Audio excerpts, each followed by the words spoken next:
Stefano Carboni, per l'Eurobet oggi era una partita che andava vinta, una partita che sapevate era complicata, subito in avanti nei primi minuti, poi nella ripresa però non siete riusciti a pareggiare i conti. Cosa è andato storto stasera anche in virtù del grande successo della scorsa settimana?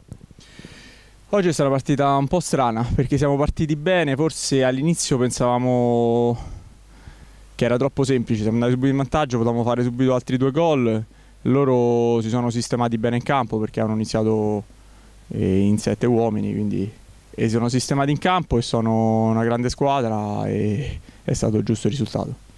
In avanti avete un grande comparto offensivo, ma forse vi manca qualche sostituzione, sei d'accordo?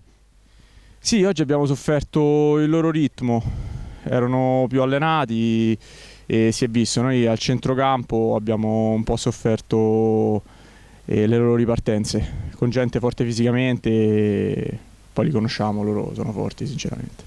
La prossima sarà con il Mister Jeff, una squadra con la quale avete vinto all'andata, una squadra che nonostante non stia attraversando un grande momento è comunque una squadra con grande esperienza, non da sottovalutare. Che incontro dobbiamo aspettarci? Assolutamente no, loro sono una squadra d'esperienza come hai detto tu e poi stanno in un buon momento, quindi sicuramente vorranno fare bene. Se noi siamo questi di questa sera sinceramente rischiamo di perdere e speriamo di rivedere la squadra del Ragnatela più compatta e pronta a aiutarci ognuno per l'altro.